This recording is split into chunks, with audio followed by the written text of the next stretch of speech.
अस्सलाम वालेकुम नाज़रीन, अल्लाह ताला से ये उम्मीद करता हूँ कि अल्लाह ताला ने आपको जहाँ पर भी रखा होगा अपने हिफ्ज़ व अमान में रखा होगा। मुकदमा नंबर 741/2024 थाना टीबी सिटी, ये जो फराज गुजर कत्ल हुआ है ना, उसके मुकदमे के पीछे जो भी हालात हैं या इस वाक़े के पीछे जो भी बैकग्राउंड था, जो मैंने आपको जो बातें बताई हैं उनमें कई ऐसी बातें हैं जो कंट्रोवर्सी का शिकार हो गई हैं, वो मुतनाज़ हो गई हैं। लोग नीचे कमेंट बॉक्स में कह रहे हैं चौधरी साहब आपने कहा कि ये बंदा शराब की एक्सेस से जो है ना मरा है। मैंने उस बात के लिए भी जो है मैंने ज़ाहिर है कि अब आप लोग कमेंट करते हैं, मैं आपको नीचे रिप्लाई करता हूँ, हवा में तीर तो नहीं छोड़ देता हूँ, फिर उनके ऊपर एक्शन होता है, फिर नए सिरे से रिसर्च होती है और कई ऐसी चीज़ें सामने आ जाती हैं जो पहले मुझे नॉलेज में नहीं होती। क्योंकि ये कहानी तो है नहीं, कुछ 30 साल पुराना करैक्टर तो है नहीं कि जिसके ऊपर मैं बड़ी ऑथेंटिक रिपोर्ट आपके सामने पेश कर दूँ। ये करंट इशू है, या अभी 10 दिन पहले का ये वाक़या है। तो इसमें कई ऐसी चीज़ें, ऐसी बातें हो जाती हैं जो हमें मौक़िफ़ लेते वक्त या लोगों की राय लेते वक्त जो है ना, वो हमसे गलत बयानी करवा दी जाती है, या लोग हमें मिसगाइड कर देते हैं। जब नीचे कमेंट बॉक्स में आप लोग लिखते हैं, इसकी इतनी अहमियत है कि मैं उसको पढ़ने के बाद रिसर्च करता हूँ और मैंने उनकी फैमिली, जो फराज गुजर मर्डर हुआ है उसकी फैमिली के अफराद जो उनसे कांटेक्ट किया, ये उसके मामा जान हैं, फ़ाहद गुजर इनका नाम है। ये मेरे स्टूडियो में है, मैंने इनको बुलवाया और मैंने इनको कहा कि मैं आपके साथ चंद ऐसी बातें शेयर करनी चाहता हूँ ताकि लोगों को पता लग सके कि असल हक़ाइक़ जो थे वो क्या थे। तो आप सुने अभी क्या कहने लगे हैं, और वो जो मर्डर होता है उसके पीछे की जो मुहरकात हैं असल में वो क्या है। फ़ाहद भाई, सब तो पहले मैं थोड़ा शुक्रिया अदा करना कि तुसी मेरी वन कॉल ते जिहड़ा रिस्पॉन्ड किया है, और तुहाड़ा बड़ा शुक्रिया। तुसी भी कमेंट बॉक्स में रीड कर रहे होगे, प्रोग्राम मतनाज़ा हो गया। हालांकि पहले अरसलान तैमूरी ने किया, वह प्रोग्राम मतनाज़ा हो गया। ये कुछ समझ लो कि लोग दसन वाले ना कुछ ऐसे जराए जिहड़े ना मिसकंट्रोवर्सी पैदा कर देंगे ने कि जिहदी वजह करके प्रोग्राम तनकीद का शिकार हो जाता है। सब तो पहले तुसी मैनूं दसो कि फराज गुजर जिहड़ा सी वो शराब पींदा नहीं? चुट साहब, फराज गुजर शराब नहीं सी पींदा। फराज गुजर एक बड़ा अच्छा कारोबार अपनी जुत्ती का कर रहा सी, बहुत अच्छा बच्चा सी। तुसी साडे तो इलावा तुसी पता कर सकते हो कि अंदरून दे विच कैसी ओहदी रैपूटेशन सी। अलहमदुलिल्लाह अल्लाह तो कंदे नाल असीं जुत्ती दा कारोबार करने, साढ़े ताजर वगैरह साढ़े अच्छे तरीके दे नाल सानूं उत्थों दे लोग ਜਿਹੜੇ रैशी ने, असीं जद्दी पुश्ती रैशी हैं। साडी कोई असीं लोड़ो बाड़ो नहीं जां पाकिस्तान तो बाहर नहीं, साडी जद पुश्त जिहड़ी है ना वो शुरू तो जिहड़ी है ना अंदरून च रह रही। अंदरून दा तुहानूं पता है कि मामला हर बंदा जानदा। ठीक हो गया। अच्छा, तुसी फ़ाहद भाई मैनूं दसो ਜਦੋਂ वाक़या है तुसी की देखिया उत्थे? चुर साहब, मैं ते फराज जा रहे सां, ठीक है। किस चीज़ दे तो? असी होंडा 125 ते सां। अच्छा, फराज दे होंडा 125 ते सां। असी जा रहे सां वैड़ा लैन जी, ठीक है। फराज ना उतर के ना सैल मिठे ना पान वाली दुकान ते रुकिया पान खान, ठीक है। मैं वो रश लगा ही, तुहानूं पता है कि ईद के दिन चल रहे सी ते रश हुंदा सी। असी थोड़ा जिहा बाइक लैके ना मैं अगे चला गया ते एनी दिन नूं ना अमजद पठान ते खाने आजम दो बंदे आए ने मोटरसाइकिल ते, वो मेरे नाल ना लगे ने मोटरसाइकिल ते। मेरी ना फिंगर ना हत्थ ते बड़ा भैड़ा वज्जी ने ते एनी दिन नूं मैं ना उन्हां दे नाल बहस करन लग पिया, वो मेरे नाल करन लग पे ने ते साडी लड़ाई शुरू हो गई। लड़ाई शुरू हो गई, एनी दिन फराज ने देखिया पिछों भजदा फराज आया। माजरत नाल तुहाडी लड़ाई किहड़ी जगह ते हो रही थी? साडी लड़ाई सैल मिठे है, ठीक है, टावर दे कोल। अच्छा, अगर ਤੁਹਾਡੀਆਂ यानी कि ਜਿਹੜੇ ਤੁਸੀਂ ਹੋ, ਤੁਸੀਂ ਗਵਾਹ ਹੋ और ਹੁਣ ਪੁਲਿਸ ਜਿਹੜੀ ਨਾ ਗਵਾਹਾਂ ਦੀ ਜਿਹੜੀ ਨਾ ਸੀਡੀਆਰ ਵਗੈਰਾ ਕਢਵਾਉਣ ਲੱਗ ਪਈ ਕਿ ਹਕਾਇਕ ਤੱਕ ਪਹੁੰਚਿਆ ਜਾ ਸਕੇ। ਜੀ ਬਿਲਕੁਲ ਬੇਸ਼ੱਕ। ਜਿੰਨੇ ਬੰਦੇ FIR ਜਿਹੜਾ ਫਲਾਣਾ ਪਠਾਨ ਹੈ, ਆਜ਼ਮ ਖਾਨੀਆ ਚ ਫਲਾਣਾ ਜਿਹੜੇ ਗਵਾਹ ਸ਼ਾਦੀ ਨੇ, ਅਗਰ ਇਹਨਾਂ ਦੀਆਂ ਲੋਕੇਸ਼ਨਾਂ ਕਢਾਈਆਂ, ਤੁਹਾਡਾ ਮੋਬਾਈਲ ਤੁਹਾਡੇ ਕੋਲ ਸੀ? ਨਹੀਂ ਸਰ, ਮੇਰਾ ਮੋਬਾਈਲ ਜਦੋਂ ਮੈਂ ਵਕੂਵੇ ਦੇ ਟਾਈਮ ਨਾ ਆਪਣੀ ਜੇਬ ਨੂੰ ਹੱਥ ਲਾਇਆ ਨਾ 15 ਤੇ ਕਾਲ ਕਰਨ ਵਾਸਤੇ, ਮੇਰਾ ਮੋਬਾਈਲ ਮੇਰੇ ਕੋਲ ਨਹੀਂ ਸੀ। ਮੇਰਾ ਮੋਬਾਈਲ ਘਰ ਸੀ, ਚਾਰਜਿੰਗ ਤੇ ਲੱਗਾ ਸੀ। ਤੁਸੀਂ ਕਾਲ ਕਰਨ ਨਹੀਂ ਦੇਖਿਆ ਤਾਂ? ਹਾਂ, ਨਹੀਂ ਸੀ ਹੈ ਮੇਰੇ ਕੋਲ। अमजद पठान ने मेरी फराज की जी फोन ते गल कराई है। फराज का मोबाइल ਉਹਦੇ ਕੋਲ ਸੀ? फराज का मोबाइल मोड़े कोल सी। ਉਹਦੇ ਆਪਣੇ ਨਾਮ ਤੇ ਨੰਬਰ ਸੀ ਕਿ ਨੰਬਰ ਕਿਸੇ ਹੋਰ ਦੇ ਨਾਮ? ਨੰਬਰ ਭਾਈ ਹੈ ਸਾਡਾ, ਉਹਦੇ ਨਾਂ ਤੇ ਹੈ, ਲੇਕਿਨ ਉਸ ਟਾਈਮ ਉਹ ਨੰਬਰ ਉਹਦੇ ਕੋਲ ਸੀ। ਤੇ ਜਿਹੜੇ ਦੋ ਹੈ ਆਜ਼ਮ ਤੇ ਕੀ ਨਾਮ? ਖਾਨੇ ਆਜ਼ਮ ਤੇ ਅਮਜਦ ਪਠਾਨ। ਉਹਨਾਂ ਦੀ ਲੋਕੇਸ਼ਨ? ਅਮਜਦ ਪਠਾਨ ਨੇ ਸਾਡੀ ਗੱਲ ਕਰਾਈ ਹੈ ਫਰਾਜ਼ ਦੀ ਜਦੋਂ। ਨਹੀਂ, ਤੁਸੀਂ ਪਹਿਲੇ ਮੈਨੂੰ ਦੱਸੋ ਜੀ ਉਹਨਾਂ ਦੀ ਲੋਕੇਸ਼ਨ ਉੱਥੇ ਹੀ ਆਈ? ਹਾਂਜੀ, ਉਹਨਾਂ ਦੀ 100% ਲੋਕੇਸ਼ਨ ਆਈ, 100%। ਹੁਣ ਤੁਸੀਂ ਅੱਗੇ ਗੱਲ ਕਰੋ। ਜਦੋਂ ਸਾਡੀ ਲੜਾਈ ਸ਼ੁਰੂ ਹੋ ਗਈ ਨਾ, ਫਰਾਜ਼ ਨੇ ਦੇਖਿਆ ਕਿ ਬਈ ਮੈਂ ਲੜ ਰਹੇ ਹਾਂ ਤੇ ਫਰਾਜ਼ ਆ ਕੇ ਨਾ ਉਹਨਾਂ ਦੇ ਨਾਲ ਨਾ ਅਸੀਂ ਲੜਨ ਲੱਗ ਪਏ ਹਾਂ। ਸਾਡਾ ਝਗੜਾ ਸ਼ੁਰੂ ਹੋ ਗਿਆ। ਜਦੋਂ ਝਗੜਾ ਸ਼ੁਰੂ ਹੋਇਆ ਤੇ ਐਨੇ ਵਿੱਚ ਨਾ ਅਮਜਦ ਪਠਾਨ ਨੇ ਨਾ ਕੀਤਾ ਹੈਦਰ ਮਰਾਸੀ ਨੂੰ ਫੋਨ। हैदर मरासी ने कहा कि यार तुसी मेरे को आइयो, तुसी मेरे बंदियां नूं ना छेड़ो, ठीक है, लिहाजा ना।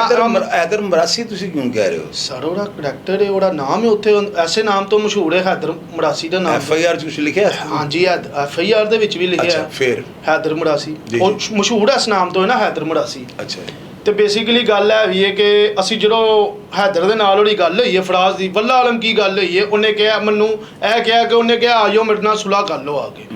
ਅਸੀਂ ਇੰਨੀ ਦਿਨ ਨੂੰ ਮੀਆਂ ਆਸਫ ਦੇ ਮੈਦਾਨ ਤੋਂ ਥੱਲੇ ਜਾਂਦੇ ਹਾਂ। ਜਦੋਂ ਥੱਲੇ ਅਸੀਂ ਉਤਰਨੇ ਆ ਪੱਪੂ ਟਿੱਕਿਆਂ ਵਾਲੇ ਦੇ ਕੋਲ ਦੇਖਦੇ ਆ ਹੈਦਰ ਮਰਾਸੀ ਤੇ ਨਾਲ 4 ਬੰਦੇ, 3 ਤੋਂ 4 ਬੰਦੇ ਸੀ, ਠੀਕ ਹੈ। ਇਹਨਾਂ ਨੇ ਦੇਖਿਆ ਨਾ ਜਦੋਂ ਫਰਾਜ਼ ਨੂੰ ਤੇ ਮੈਨੂੰ ਅਮਜਦ ਪਠਾਨ ਨੇ, ਅਸੀਂ ਨਾ ਉਸ ਉਧਰੋਂ ਸਾਨੂੰ ਗਾਲਾਂ ਕੱਢਣ ਲੱਗ ਪਏ ਨੇ, ਅਸੀਂ ਵੀ ਗਾਲਾਂ ਕੱਢਣ ਲੱਗ ਪਏ। ਇੰਨੀ ਦਿਨ ਨੂੰ ਹੈਦਰ ਨੇ ਸਿੱਧੇ ਫਾਇਰ ਕੀਤੇ ਨੇ, ਜਿਹਦੇ ਵਿੱਚੋਂ ਸਾਡੇ ਕੋਲ ਜੋ ਚੀਜ਼ ਉਸ ਟਾਈਮ ਉੱਥੇ ਮੌਕੇ 'ਤੇ ਸਾਨੂੰ ਨਜ਼ਰ ਆਈ ਹੈ, ਇੱਟ ਨਜ਼ਰ ਆਈ ਹੈ, ਕੋਈ ਵੀ ਚੀਜ਼ ਨਜ਼ਰ ਆਈ, ਅਸੀਂ ਅਮਜਦ ਪਠਾਨ ਨੂੰ ਤੇ ਖਾਨੇ ਆਜ਼ਮ ਨੂੰ ਜਿਹੜਾ ਨਾ ਅਸੀਂ ਦੋਵੇਂ ਨਾ ਕੁੱਟਣ ਲੱਗ ਪਏ। ਇਹ ਖਾਨੇ ਆਜ਼ਮ ਤੇ ਅਮਜਦ ਕਿੱਥੋਂ ਦੇ ਰਿਹਾਇਸ਼ੀ ਨੇ? ਇਹ ਉਹਦੇ ਕੋਲ ਹੁੰਦੇ ਨੇ, ਉਹਦੇ ਜਿਹੜੇ ਬੇਸਿਕਲੀ ਹੈ ਜਿਹੜਾ ਬੁੱਕ ਵਗੈਰਾ ਦਾ ਜਿਹੜਾ ਕੰਮ ਕਰਦੇ ਨੇ, ਰਿਹਾਇਸ਼ੀ ਕਿੱਥੋਂ? ਉੱਥੋਂ ਦੇ ਨੇ, ਸਮਿਆਂ ਦੇ। ਅੱਛਾ, ਫਿਰ ਸਮਿਆਂ ਦੇ ਮੱਲੇ। ਤੇ ਐਨੀ ਦਿਨ ਨੂੰ ਅਮਜਦ ਜਿਹੜਾ ਨਾ ਹੈਦਰ ਪਠਾਨ ਚਾਹ ਵਾਲੇ ਦੇ ਕੋਲ ਵੜਿਆ ਹੋਟਲ ਦੇ ਵਿੱਚ। ਜਦੋਂ ਸੀਟਾਂ ਮਾਰਨਾ ਸ਼ੁਰੂ ਹੋਇਆ ਨਾ ਤੇ ਇਹ ਬੜਿਆ ਉਹਦੇ ਹੋਟਲ ਦੇ ਵਿੱਚ। ਐਨੀ ਦਿਨ ਨੂੰ ਅਮਜਦ ਪਠਾਨ ਨਾਲ ਸਾਨੂੰ ਲਲਕਾਰੇ ਮਾਰਨ ਲੱਗ ਪਿਆ, ਓਏ ਗੁਜਰੋ ਇਹ ਉਹ ਇਸ ਤਰ੍ਹਾਂ ਦੇ ਲਲਕਾਰੇ ਮਾਰਨ ਲੱਗ ਪਿਆ। ਅਸੀਂ ਦੋਵੇਂ ਨੱਸੇ ਹਾਂ, ਉਹਦੇ ਵਾਲੇ ਮੈਂ ਨੱਸਿਆ ਖਾਨੇ ਆਜ਼ਮ ਵਾਲੇ, ਫਰਾਜ਼ ਨੱਸਿਆ ਅਮਜਦ ਪਠਾਨ ਵਾਲੇ। ਜਦੋਂ ਦੇਖਿਆ ਨਾ ਹੈਦਰ ਖਾਨ ਇੱਕ ਵੀ ਕੰਮ ਖਰਾਬ ਹੋ ਰਿਹਾ, ਅਮਜਦ ਪਠਾਨ ਨੂੰ ਅਸੀਂ ਮਾਰ ਰਹੇ। ਤੇ ਐਨੀ ਦਿਨ ਨੂੰ ਹੈਦਰ ਨੇ ਪਠਾਨ ਦੇ ਫੱਟੇ ਤੇ ਖਲੋ ਕੇ ਨਾ ਫਰਾਜ਼ ਨੂੰ ਫਾਇਰ ਮਾਰਿਆ, ਬਿਲਕੁਲ ਸਿੱਧਾ ਸਟੇਟ ਚੌਂਕ ਦੇ ਵਿੱਚ ਫਾਇਰ ਲੱਗਾ, ਬਿਲਕੁਲ ਟਿੱਬੀ ਗਲੀ ਦੇ ਬਿਲਕੁਲ ਚੌਂਕ ਦੇ ਵਿੱਚ ਪੱਪੂ ਟਿੱਕਿਆਂ ਵਾਲੇ ਦੇ ਕੋਲ ਸਾਹਮਣੇ ਬਿਲਕੁਲ ਚਾਹ ਹੋਟਲ ਮੇਰੇ ਸਾਹਮਣੇ ਖਲੋ ਕੇ ਫਰਾਜ਼ ਨੂੰ ਉਹਨੇ ਹੈਦਰ ਖਾਨ ਨੇ, ਹੈਦਰ ਮਰਾਸੀ ਨੇ ਫਾਇਰ ਮਾਰਿਆ। ਐਨੀ ਦਿਨ ਨੂੰ ਫਰਾਜ਼ ਜਿਹੜਾ ਨਾ ਮੈਨੂੰ ਕਹਿੰਦਾ ਉਹ ਮੈਨੂੰ ਫਾਇਰ ਵੱਜ ਗਿਆ, ਮੈਨੂੰ ਫਾਇਰ ਵੱਜ ਗਈ। ਇਹ ਦੇਖਿਆ ਜਦੋਂ ਸਾਰਾ ਵਾਕਿਆ, ਮੈਂ ਦੇਖਿਆ ਮੇਰਾ ਮੋਬਾਈਲ, ਮੈਂ 15 ਤੇ ਕਾਲ ਕਰਨ ਲੱਗਾ, ਮੇਰਾ ਮੋਬਾਈਲ ਨਹੀਂ। ਫਰਾਜ਼ ਦਾ ਮੈਂ ਉਹਨੂੰ ਚੁੱਕਿਆ ਮੋਟਰਸਾਈਕਲ 'ਤੇ, ਮੈਂ ਉਹਨੂੰ ਬਹਾ ਕੇ ਅਸੀਂ ਮੈਂ ਹਸਪੀਟਲ ਗਏ। ਉੱਥੇ ਡਾਕਟਰਾਂ ਨੇ ਜਾ ਕੇ ਨਾ ਟ੍ਰੀਟਮੈਂਟ ਕਰਨਾ ਸ਼ੁਰੂ ਕਰ ਦਿੱਤਾ। ਜਦੋਂ ਟ੍ਰੀਟਮੈਂਟ ਕਰਨਾ ਸ਼ੁਰੂ ਕਰਤਾ, ਫਰਾਜ਼ ਨੂੰ ਕੋਈ ਪੱਟੀਆਂ ਵਗੈਰਾ ਆਈਆਂ, ਫਿਰ ਪਰੇਡ ਵਗੈਰਾ ਆਇਆ। ਫਿਰ ਅਸੀਂ ਸ਼ਿਫਟ ਹੋ ਗਏ ਵਾਰਡ ਦੇ ਵਿੱਚ। ਜਦੋਂ ਅਸੀਂ ਵਾਰਡ 'ਚ ਸ਼ਿਫਟ ਹੋਏ, ਠੀਕ ਹੈ, ਤੇ ਵਾਰਡ ਦੇ ਵਿੱਚ ਆ ਕੇ ਡਾਕਟਰਾਂ ਨੇ ਖਾਣ ਪੀਣ ਤੋਂ ਬਿਲਕੁਲ ਮਨਾ ਕੀਤਾ ਸੀ। ਉਹਨਾਂ ਨੇ ਕਿਹਾ ਜੀ ਪੇਟ ਦੇ ਵਿੱਚ ਫਾਈਡ, ਠੀਕ ਹੈ, ਤੇ ਖਾਣ ਪੀਣ ਹਲੇ ਨਹੀਂ ਦੇਣਾ। ਜਦੋਂ ਅਸੀਂ ਖਾਣ ਪੀਣ ਨਾਲ ਉਹਨਾਂ ਨੇ ਕੀ ਕਿਹਾ ਸੀ, ਕੀ ਲੈ ਖਾਣ ਪੀਣ ਵਾਲਾ ਸਿਰਫ ਉਹਨਾਂ ਨੇ ਮੈਨੂੰ ਕਿਹਾ, ਮੈਂ ਐਂਡ ਟਾਈਮ ਤੇ ਵੀ ਕੋਲ ਸਾਂ, ਮੇਰੇ ਕੋਲ ਵੀਡੀਓ ਮੌਜੂਦ ਨੇ ਜਦੋਂ ਮੈਂ ਫਰਾਜ਼ ਨੂੰ ਚਾਹ ਤੇ ਬਿਸਕੁਟ ਖਿਲਾ ਰਿਹਾ, ਠੀਕ ਹੈ। 4 ਵਜੇ ਸਵੇਰ ਉਹਨਾਂ ਨੇ ਮੈਨੂੰ ਕਿਹਾ ਕਿ ਫਾਹਦ ਭਾਈ ਜਿਹੜਾ ਨਾ ਤੁਸੀਂ ਹੁਣ ਫਰਾਜ਼ ਨੂੰ ਨਾ ਚਾਹ ਤੇ ਬਿਸਕੁਟ, 2 ਬਿਸਕੁਟ ਖਾਦੇ ਨੇ, 2 ਸਿਪ ਚਾਹ ਦੇ ਲਿੱਤੇ ਨੇ, ਇਸ ਤੋਂ ਇਲਾਵਾ ਉਹਨੇ ਕੋਈ ਚੀਜ਼ ਨਹੀਂ ਖਾਧੀ, ਠੀਕ ਹੈ ਜੀ। ਇੱਥੇ ਮੈਂ ਤੁਹਾਡੀ ਗੱਲ 1 ਮਿੰਟ ਰੋਕਾਂਗਾ। ਜੀ ਮੈਂ ਪ੍ਰੋਗਰਾਮ 'ਚ ਗੱਲ ਕਹੀ ਸੀ, ਮੈਂ ਕਿਹਾ ਸੀ ਕਿ ਜ਼ਰਾਏ ਨੇ ਕਿਹਾ ਕਿ ਹਸਪੀਟਲ ਹੀ ਜਿਹੜਾ ਨਾ ਉਹਨੇ ਡਰਿੰਕ ਕੀਤੀ ਹੈ। ਜੀ। ਔਰ ਤੁਹਾਨੂੰ ਵੀ ਫਾਹਦ ਪਈ ਇਸ ਚੀਜ਼ ਦਾ ਪਤਾ ਹੋਣਾ ਚਾਹੀਦਾ ਕਿ ਇਹ ਹੋ ਹੀ ਨਹੀਂ ਸਕਦਾ ਕਿ ਐਮਰਜੈਂਸੀ ਵਾਰਡ CCTV ਕੈਮਰੇ ਨਾਲ ਲੱਗੇ ਹੋਣ। ਤੁਸੀਂ ਕਿਹਾ ਕਿ ਉਹ ਡਰਿੰਕ ਨਹੀਂ ਸੀ ਕਰਦਾ। ਅਗਰ ਹਸਪੀਟਲ ਦੇ CCTV ਕੈਮਰਿਆਂ 'ਚ ਪ੍ਰੂਵ ਹੋ ਗਿਆ ਉਹ ਕੋਈ ਡਰਿੰਕ ਜ਼ਾਹਿਰ ਡਰਿੰਕ ਨਾ ਕਰ ਰਿਹਾ ਹੁੰਦਾ, ਗਲਾਸ ਬਿਸਕੀ ਦੀ ਕੋਈ ਸ਼ਕਲ ਕੋਈ ਐਸੀ ਗੱਲ, ਉਹ ਤੇ ਨਹੀਂ ਡਰ ਕੇ ਕਰ ਰਹੇ ਹੋਣ ਅਗਰ ਕਰ ਰਿਹਾ ਹੋਵੇ ਤੇ ਅਗਰ ਉਹ ਕੋਈ ਵੀਡੀਓ ਮੰਜ਼ਰ ਆਮ ਤੇ ਆ ਗਈ ਤੇ ਤੁਸੀਂ ਫਿਰ ਤੁਹਾਡੇ ਤੇ ਮੈਂ ਤੇ ਫਿਰ ਕਹਾਂਗਾ ਤੁਹਾਡਾ ਸਾਰਾ ਬਿਆਨ ਮਸ਼ਕੂਕ ਹੋ ਗਿਆ, ਜਾਂ ਉਹਦੇ ਫੋਰੈਂਸਿਕ ਲਈ ਜਿਹੜਾ ਮਿਲਦਾ ਗਿਆ ਹੈ ਜਿਹਦੇ ਪੂਰੀ ਫੋਰੈਂਸਿਕ ਰਿਪੋਰਟ ਆਣੀ ਕਿ ਉਹਦੀ ਮੌਤ ਦੀ ਵਜ੍ਹਾ ਕੀ ਹੋਈ। ਅਗਰ ਉਹਦੇ ਕੋਈ ਸ਼ਰਾਬ ਦੀ 72 ਘੰਟੇ ਪੀਣ ਦੀ ਕੋਈ ਐਸੀ ਗੱਲ ਆ ਗਈ ਤਾਂ ਉਹਦੇ ਵੀ ਜ਼ਿੰਮੇਦਾਰ ਤੁਸੀਂ ਹੋ। ਬਿਲਕੁਲ 100%। ਤੇ ਉਹਦੇ 'ਚ ਮੈਂ ਤੇ ਇਹ ਗੱਲ ਕਹਾਂਗਾ ਅਗਰ ਤੁਹਾਡਾ ਉਹ ਬਿਆਨ ਝੂਠ ਹੋ ਗਿਆ ਤੇ ਮੇਰੀ ਨਜ਼ਰ ਫਿਰ ਜਿੰਨੇ ਵੀ ਬਿਆਨ ਦੇ ਅੱਛਾ ਫਿਰ ਜਾ ਕੇ ਗੱਲ ਕਰੋ। ਨਾਸ਼ਤਾ ਕੀਤਾ, ਫਿਰ ਕੀ ਨਾਸ਼ਤਾ ਕੀਤਾ ਤੇ ਅਚਾਨਕ ਹੀ ਜਿਹੜੀ 11 ਵਜੇ ਨਾ ਮੈਨੂੰ ਕਹਿ ਰਿਹਾ ਕਿ ਮੈਨੂੰ ਨਾ ਸਾਂਸ ਨਹੀਂ ਆ ਰਿਹਾ, ਕਿਉਂਕਿ ਸਾਂਸ ਉਹਦਾ ਉਸ ਦਿਨ ਦਾ ਹੀ ਖਰਾਬ ਸੀ। ਕਿ ਡਾਕਟਰ ਇਹ ਕਹਿ ਰਹੇ ਸੀ ਕਿ ਜਿਹੜਾ ਨਾ ਇਹਦਾ ਆਪਰੇਟ ਹੋਇਆ, ਟਾਂਕੇ ਲੱਗੇ ਨੇ ਭਾਈ, ਪੇਟ ਇੱਥੋਂ ਲੈ ਕੇ ਇੱਥੋਂ ਤੱਕ ਉਹਨਾਂ ਨੇ ਕੱਟਿਆ ਸੀ। ਉਹ ਕਹਿੰਦੇ ਨਹੀਂ ਜੀ ਥੋੜਾ ਆਸਤਾ ਨਾ ਇਹ ਠੀਕ ਹੋਏਗਾ। ਆਕਸੀਜਨ ਵਗੈਰਾ ਲਗਾਤੀ, ਠੀਕ ਹੈ। ਜਦੋਂ ਆਕਸੀਜਨ ਲਗਾਈ ਹੈ, ਜਦੋਂ ਹਾਲਤ ਬਹੁਤੀ ਨਾ ਸਾਹ ਬਿਲਕੁਲ ਉਖੜਨ ਲੱਗ ਪਿਆ ਨਾ, ਫਿਰ ਨਾ ਉਹਨਾਂ ਨੇ ਕਿਹਾ ਜੀ ਵੈਂਟੀਲੇਟਰ ਦਾ ਇੰਤਜ਼ਾਮ ਕਰੋ। ਹਸਪੀਟਲ 'ਚ ਵੈਂਟੀਲੇਟਰ ਮੌਜੂਦ ਨਹੀਂ ਸੀ ਹੈ। ਫਿਰ ਅਸੀਂ ਜਦੋਂ ਇੰਤਜ਼ਾਮ ਕੀਤਾ ਵੈਂਟੀਲੇਟਰ ਦਾ ਲੈ ਗਏ ਤੇ 4-5 ਵਜੇ ਉਹਦੀ ਡੈਥ ਹੋ ਗਈ। ਉਹ ਵਾਕਿਆ ਤੋਂ ਕਿੰਨੇ ਦਿਨ ਬਾਅਦ? 2 ਦਿਨ ਬਾਅਦ। ਅੱਛਾ, ਉਹਦੇ ਤੁਸੀਂ ਵਾਕਿਆ ਦੇ ਮੌਕੇ ਤੇ ਮੌਜੂਦ ਸੀ? ਮੈਂ ਜਿਸ ਦਿਨ ਉਹ ਹਸਪੀਟਲ ਸੀ, ਹਸਪੀਟਲ ਦੀ ਡੈੱਡ ਬਾਡੀ ਤੱਕ ਮੈਂ ਉਹਦੇ ਨਾਲ ਸੀ। ਅੱਛਾ, ਤੇ ਹੈਦਰ ਜਿਹੜਾ ਦਾ ਕੀ ਬਿਜ਼ਨਸ ਹੈਗਾ? ਹੈਦਰ ਦਾ ਬਿਜ਼ਨਸ ਹੈਗਾ ਬੇਸਿਕਲੀ ਜਿਹੜਾ ਇਹ ਬੁੱਕ ਵਗੈਰਾ ਦਾ ਕੰਮ ਕਰਦੇ ਨੇ, ਨਾਲ ਹੈ ਉੱਥੇ ਆਈਸ ਦਾ ਕੰਮ ਹੈ ਇਹਨਾਂ ਦਾ। ਆਈਸ ਪੀਂਦਾ ਵੀ, ਆਈਸ ਵੇਚਦਾ ਵੀ। ਜਿਹੜਾ ਖਾਨੇ ਆਜ਼ਮ ਹੈ, ਕੋਈ ਮੁਕੱਦਮਾ ਤਾਂ ਹੈ ਨਾ? ਦੇਖੋ ਤੁਹਾਡੇ ਕੋਲ ਮੈਂ ਤੁਹਾਨੂੰ ਦਿੱਤੇ ਨੇ ਸੈਂਡ ਕੀਤੇ। ਜਿਹੜੇ ਮੁਕੱਦਮੇ ਦਿੱਤੇ ਉਹਨਾਂ ਤੇ ਜੂਏ ਦੇ FIR ਹੈਗੀਆਂ, ਜੂਏ ਦੀ ਵੀ। ਉਸ ਤੋਂ ਬਾਅਦ ਉਹ ਜਿਹੜੇ ਮਨਸ਼ੀਆਤ ਦਾ ਕੰਮ ਕਰਦੇ ਨੇ। ਆ ਖਾਨੇ ਆਜ਼ਮ ਹੈ ਜਿਹੜਾ ਉਹਦਾ ਬੇਸਿਕਲੀ ਸ਼ੂਟਰ ਹੈ। ਅੱਛਾ, ਖਾਨੇ ਆਜ਼ਮ ਤੇ ਅਮਜਦ ਪਠਾਨ ਇਹ ਇਕੱਠੇ ਆਈਸ ਵੇਚਦੇ ਨੇ, ਠੀਕ ਹੈ। ਅਲੀ ਪਾਰਕ ਦੀ ਜਾ ਕੇ ਉੱਥੇ ਨਸ਼ੇ ਵਗੈਰਾ ਹੁੰਦੇ ਨੇ, ਉੱਥੇ ਜਾ ਕੇ ਰੋਡ ਲਾਉਂਦੇ ਨੇ, ਉਹਦੇ ਸ਼ੂਟਰ ਨੇ। यानी ये गल्लां दी हद तक यानी चैम गोइयां ने उत्थे इलाके च ये शूटर मूटर ਹਾਂਜੀ ਸ਼ੂਟਰ ਨੇ ਉੱਥੇ ਪੂਰੇ ਇਲਾਕੇ ਨੂੰ ਪਤਾ ਹੈ ਹੈਦਰ ਮਰਾਸੀ ਦਾ ਕੀ ਕਾਰੋਬਾਰ ਹੈ ਕੀ ਹਿਸਾਬ ਹੈ। ਇਹ ਮੇਰੇ ਤੋਂ ਪੁੱਛਣ ਤੋਂ ਬਿਹਤਰ ਤੁਸੀਂ ਆਪ ਵਰਕ ਕਰੋਗੇ ਮਾਸ਼ਾਅੱਲਾ। ਹੋਰ ਕੋਈ ਤੁਸੀਂ ਐਸੀ ਗੱਲ ਜਿਹੜੀ ਕਰਨੀ ਚਾਹੁੰਦੇ ਹੋ ਦੱਸੋ। ਹੋਰ ਮੈਂ ਬਸ ਇਹੀ ਕਰਨਾ ਚਾਹੁੰਦਾ ਸਰ, ਤੁਸੀਂ ਇਹਨਾਂ ਦਾ ਕਰੈਕਟਰ ਦੇਖੋ। ਮਲਕ ਰਿਆਜ਼ ਦੇ ਜਿਹੜੀ ਬੇਟੀ ਦਾ ਹੋਇਆ ਸੀ ਵਾਕਿਆ, ਸ਼ਾਇਦ ਤੁਹਾਨੂੰ ਯਾਦ ਹੋਵੇ, 2 ਬੱਚੀਆਂ ਦੇ ਨਾਲ ਜਿਹੜਾ ਮਾਮਲਾ ਹੋਇਆ ਸੀ, ਉਹ ਪੂਰੀ ਦੁਨੀਆ ਨੂੰ ਪਤਾ। YouTube ਤੇ ਜਾ ਕੇ ਦੇਖੋ ਕਿ ਉਹ ਹੈਦਰ ਦੇ ਨਾਲ ਉਹਨਾਂ ਦੇ ਉਹ ਕੀ ਲਿੰਕਸ ਨੇ, ਕੀ ਕਾਰੋਬਾਰ ਨੇ, ਕੀ ਕਰੈਕਟਰ ਨੇ ਉਹਨਾਂ ਦੇ। ਉਹ YouTube ਤੇ ਵੀਡੀਓ ਮੌਜੂਦ ਨੇ ਮੁਤਨਾਦ ਹੈ। ਹਾਂ ਮੁਤਨਾਦ ਹੈ। ਬਕਾਇਆ ਮੈਂ ਤੁਹਾਨੂੰ ਜਿਹੜੇ ਆਪਣੇ ਦਿੱਤੇ ਨੇ, ਤੁਸੀਂ ਉਹ ਦੇਖੋ ਅਖਬਾਰ ਦੇ ਵਿੱਚ, ਹਰ ਚੀਜ਼ ਦੇ ਵਿੱਚ। ਉਹ ਅਖਬਾਰਾਂ ਜਿਹੜੀਆਂ ਅਖਬਾਰਾਂ ਦੇ ਵਿੱਚ ਲਾਹੌਰ ਨਿਊਜ਼ ਤੇ ਚੱਲੀ ਹੈ ਨਿਊਜ਼, ਖਬਰਾਂ ਦੇ ਵਿੱਚ ਤੇ ਲੱਗਾ, ਖਬਰਾਂ ਦੇ ਵਿੱਚ ਉਹ ਸਾਰਾ ਉਹਨਾਂ ਦਾ ਕਰੈਕਟਰ ਤੁਹਾਡੇ ਸਾਹਮਣੇ ਆ ਜਾਏਗਾ ਸਬੂਤਾਂ ਦੇ ਨਾਲ। ਅਸੀਂ ਕਹਿ ਰਹੇ ਅਸੀਂ ਕੋਈ ਅੱਲਾ ਮਾਫੀ ਕੋਈ ਫੇਕ ਕੰਮ। ਹੈਦਰ ਮਰਾਸੀ ਨੂੰ ਨਾ ਮੈਂ ਜਾਣਨਾ ਸਾਂ ਨਾ ਫਰਾਜ਼ ਜਾਣਦਾ। ਸਾਡਾ ਜ਼ਿੰਦਗੀ 'ਚ ਪਹਿਲੀ ਵਾਰੀ ਇੰਨਾ ਮਸਲਾ ਹੈ। ਲੇਕਿਨ ਤੁਸੀਂ ਮੇਰੀ ਗੱਲ ਸੁਣ ਫਾਹਦ ਭਾਈ, ਤੁਹਾਨੂੰ ਮੈਂ ਅਗਰ ਮੁਨਸਫਾਨਾ ਤਰੀਕੇ ਨਾਲ ਬਰਾਦਰਾਨਾ ਤੌਰ ਤੇ ਗੱਲ ਕਵਾਂਗੀ, ਹਾਦਸਾਤੀ ਲੜਾਈ ਹੈ, ਕੋਈ ਦੇ ਪਿੱਛੇ ਕੋਈ ਜਾਇਦਾਦ ਦਾ ਰਫੜ ਨਹੀਂ, ਉਹਦਾ ਕਰੈਕਟਰ ਉਹਨੂੰ ਛੱਡੋ, ਤੁਹਾਡਾ ਕਰੈਕਟਰ ਤੁਹਾਡਾ, ਹਰ ਬੰਦੇ ਆਪਣੇ ਆਪਣਾ। ਹਾਂਜੀ ਬੇਸ਼ੱਕ। ਤੇ ਅਗਰ ਇੱਕ ਯਾਨੀ ਰਸਤੇ ਜਾਂਦਾ ਇਤਫਾਕਨ ਲੜਾਈ ਹੋ ਗਈ ਤੇ ਬੰਦਾ ਮਰਡਰ ਹੋ ਗਿਆ, ਉਹ ਤੁਹਾਡੇ ਤੋਂ ਅਗਰ ਉਹ ਗੜਬੜ ਕਰਦਾ ਤੇ ਮੇਰਾ ਖਿਆਲ ਹੈ ਘੱਟ ਤੁਸੀਂ ਵੀ ਨਹੀਂ ਸੀ ਕਰਨੀ, ਉਹ ਕਿਸੇ ਕੋਲੋਂ ਵੀ ਹੋ ਸਕਦਾ। ਤੇ ਤੁਸੀਂ ਸੁਲਹ ਸਫਾਈ ਦਾ ਰਸਤਾ ਕਿਉਂ ਨਹੀਂ ਕੱਢ ਲੈਂਦੇ ਕਿ ਯਾਰ ਸਾਡਾ ਸ਼ੇਰ ਮਰਿਆ ਜਾਂ ਮਕਤੂਲ ਨਹੀਂ। ਦੇਖੋ ਮੇਰੀ ਗੱਲ, ਤੁਹਾਡੀ ਗੱਲ ਨੂੰ ਮੰਨਣਾ ਵਾ, ਮਕਤੂਲ ਦੇ ਫੈਮਿਲੀ ਮੈਂਬਰ, ਉਹਦਾ ਕੋਈ ਭਾਈ ਭੈਣ, ਕੋਈ ਬੱਚੇ ਬੁੱਚੇ, ਕੋਈ ਐਸਾ ਕੋਈ ਸ਼ਾਦੀशुदा ਸੀ? ਦੇਖੋ ਫਰਾਜ਼ ਦੇ 2 ਬੱਚੇ ਨੇ। ਤੇ ਦੇਖੋ ਨਾ ਮੇਰੀ ਜਸਟਿਕ ਗੱਲ ਸੁਣਨਾ, ਉਹਦੇ ਬੱਚੇ ਨੇ, ਤੁਸੀਂ ਮੈਚੁਰ ਹੋ, ਉਹ ਬੱਚਿਆਂ ਨੂੰ ਕਿੰਨੇ ਪਾਲਣਾ ਹੈ? ਮੈਨੂੰ ਪਹਿਲੇ ਦਾ ਜਵਾਬ ਦੇ ਦਿਓ ਨਾ, ਕੋਈ ਨਹੀਂ ਇਹ ਸੰਭਾਲਦਾ ਹੁੰਦਾ।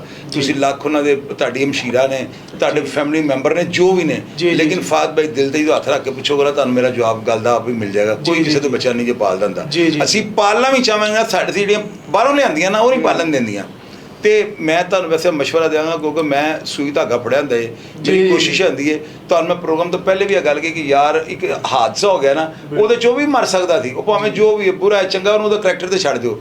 ਤੇ ਤੁਸੀਂ ਉਹਨਾਂ ਬੱਚਿਆਂ ਵਾਸਤੇ ਇੱਕ ਬਿਹਤਰ, ਮੈਂ ਹਮੇਸ਼ਾ ਪ੍ਰੋਗਰਾਮ 'ਚ ਕਹਿੰਦਾ ਨਾ, ਮੈਂ ਕਦੀ ਨਹੀਂ ਆਖਿਆ ਕਿ ਤਬਲੀਗ ਕਰੋ, ਮੈਂ ਕਦੀ ਨਹੀਂ ਆਖਿਆ ਮਸੀਤ 'ਤੇ ਜਾਓ। ਹਰ ਬੰਦੇ ਜਿਹਨੇ ਨਮਾਜ਼ ਪੜ੍ਹਨੀ ਆਪਣੇ ਲਈ ਪੜ੍ਹਨੀ, ਮੇਰੇ ਲਈ ਪੜ੍ਹਨੀ। ਮੈਂ ਜ਼ਰੂਰ ਕਹਿਣਾ ਨਾ ਕਿ ਵਕਤ ਦਾ ਤਾਯਨ ਕਰਨ 'ਚ ਗਲਤੀ ਨਾ ਕਰਨਾ। ਔਰ ਇਸ ਟਾਈਮ ਵਕਤ ਜਿਹੜਾ ਉਹ ਤੁਹਾਡੇ ਹੱਥ 'ਚ, ਤੁਸੀਂ ਬਿਹਤਰ ਫੈਸਲਾ ਕਰ ਸਕਦੇ ਹੋ। ਤੇ ਮੈਂ ਵੈਸੇ ਤੁਹਾਨੂੰ ਇਹ ਕਹਾਂਗਾ ਕਿ ਅਗਰ ਇਤਫਾਕੀ ਯਾਨੀ ਕਿ ਲੜਾਈ ਦਾ ਯਾਨੀ ਲੜਾਈ ਹੋਈ ਔਰ ਕਤਲ ਹੋ ਗਿਆ ਨਾ, ਇਹਨੂੰ ਇਤਫਾਕੀ ਹਾਦਸਾ ਕਹਿ ਸਕਦੇ ਹੋ। ਤੇ ਮੇਰੀ ਨਜ਼ਰ 'ਤੇ ਵੈਸੇ ਇਹਦਾ ਕੋਈ ਰਸਤਾ ਤੁਹਾਨੂੰ ਉਹਦੇ ਕੋਲ ਮਾਫੀ ਮੰਗ ਲਵੇ, ਕੋਈ ਮਸਜਿਦ ਬਣਵਾ ਦੇ, ਕੋਈ ਉਹ ਤੁਹਾਡੇ ਬੱਚਿਆਂ ਦੇ ਨਾਮ ਤੋਂ ਕੋਈ ਬੈਂਕ 'ਚ ਕੋਈ ਦੇ ਦੇਵੇ, ਤੇ ਤੁਸੀਂ ਪਬਲਿਕ ਦੀ ਨਜ਼ਰ 'ਚ ਰੱਖ ਕੇ ਤੁਸੀਂ ਕਿਹੜਾ ਆਪਣੇ ਜੇਬ 'ਚ ਪਾਣੀਆਂ ਕਰਨਾ ਹੈ, ਤੇ ਬੱਚਿਆਂ ਨੂੰ ਕੋਈ ਦੀਅਤ ਦਿਲਵਾ ਕੇ ਕਰ ਦਿਓ। ਮੇਰੀ ਨਜ਼ਰ 'ਚ ਬਿਹਤਰ ਫੈਸਲਾ ਨਹੀਂ। ਨਾ ਮੇਰੀ ਗੱਲ ਸੁਣੋ ਕਿ ਸ਼ਾਦ ਭਾਈ ਤੁਸੀਂ ਸਾਡੀ ਇੱਜ਼ਤ ਦੀ ਜਗ੍ਹਾ ਤੋਂ ਸਾਡੇ ਵੱਡੇ ਹੋ, ਅਲਹਮਦੁਲਿਲਾ, ਅੱਲਾਹ ਦਾ ਹੁਕਮ ਦੇ ਨਾਲ। ਪਹਿਲੀ ਗੱਲ ਤੇ ਸਾਡੇ ਘਰ ਦੇ ਦਾਣੇ ਪੂਰੇ ਨੇ। ਠੀਕ ਹੈ। ਫਰਾਜ਼ ਫਰਾਜ਼ ਦੇ ਜਿਹੜੇ ਵਾਲਦ ਸਾਹਿਬ ਨੇ, ਉਹ ਅੱਲਾਹ ਦਾ ਸ਼ੁਕਰ ਹੈ ਕਿ ਅੱਲਾਹ ਦੀ ਬੜੀ ਖਾਸ ਕਰਮ ਨਮਾਜ਼ੀ ਹੈ। ਠੀਕ ਹੈ। ਫਰਾਜ਼ ਦੇ ਬੱਚਿਆਂ ਦਾ ਇੰਨਾ ਕੁਛ ਹੈ ਕਿ ਉਹ ਅੱਲਾਹ ਦੇ ਹੁਕਮ ਦੇ ਨਾਲ ਨਾ ਕਿ ਅੱਲਾਹ ਰਹਿਮਤ ਕਰੇਗਾ। ਨਹੀਂ ਤੁਸੀਂ ਮੇਰੀ ਗੱਲ ਦਾ ਲੱਗਦਾ ਮਾਈਂਡ ਕਰ ਗਏ। ਨਹੀਂ ਮੈਂ ਮਾइंड नहीं किया। मैं नाज़रीन देखें, मैं शायद भाई माइंड नहीं किया। एक सेकंड नाज़रीन, मैं आपको एक चीज़ बतानी चाहता हूँ। देखें, बात सुने, मैं जिस प्लेटफॉर्म पे बैठा हूँ ना, मेरा काम ये बनता है कि हर तरफ पांपड़ मचते रहें और हम जो है ना अपने कैमरे लेके वहाँ पहुँच जाए। आप क्या कह रहे हैं, हाँ आप क्या कह रहे हैं, इंतशार और अनार की जो मंजन आप लोग देखना चाहते हैं, यार खुदा को भी तो हिसाब देना है। मैं यहाँ पर जो भी प्रोग्राम करता हूँ ना, इतनी ईमानदारी के साथ करता हूँ कि यार पहले ही अल्लाह से माफ़ियाँ मांग रहे हैं और कब्र का अजाब ऊपर डाले तो अल्लाह ताला हमें नहीं बख्शेगा, क्योंकि अब हम 1.5 सियाने हो चुके हुए हैं, इसलिए ज़्यादा डर लगता है। तो वो इन्होंने कह दिया कि ठीक है, हम उनके परेशानी हाल है, अल्लाह बेहतर करेगा बच्चों का। अल्लाह ताला ने जिससे पैदा किया है मुसब्बबुल असबाब भी वही है, और इस बात में डाउट भी कोई नहीं है।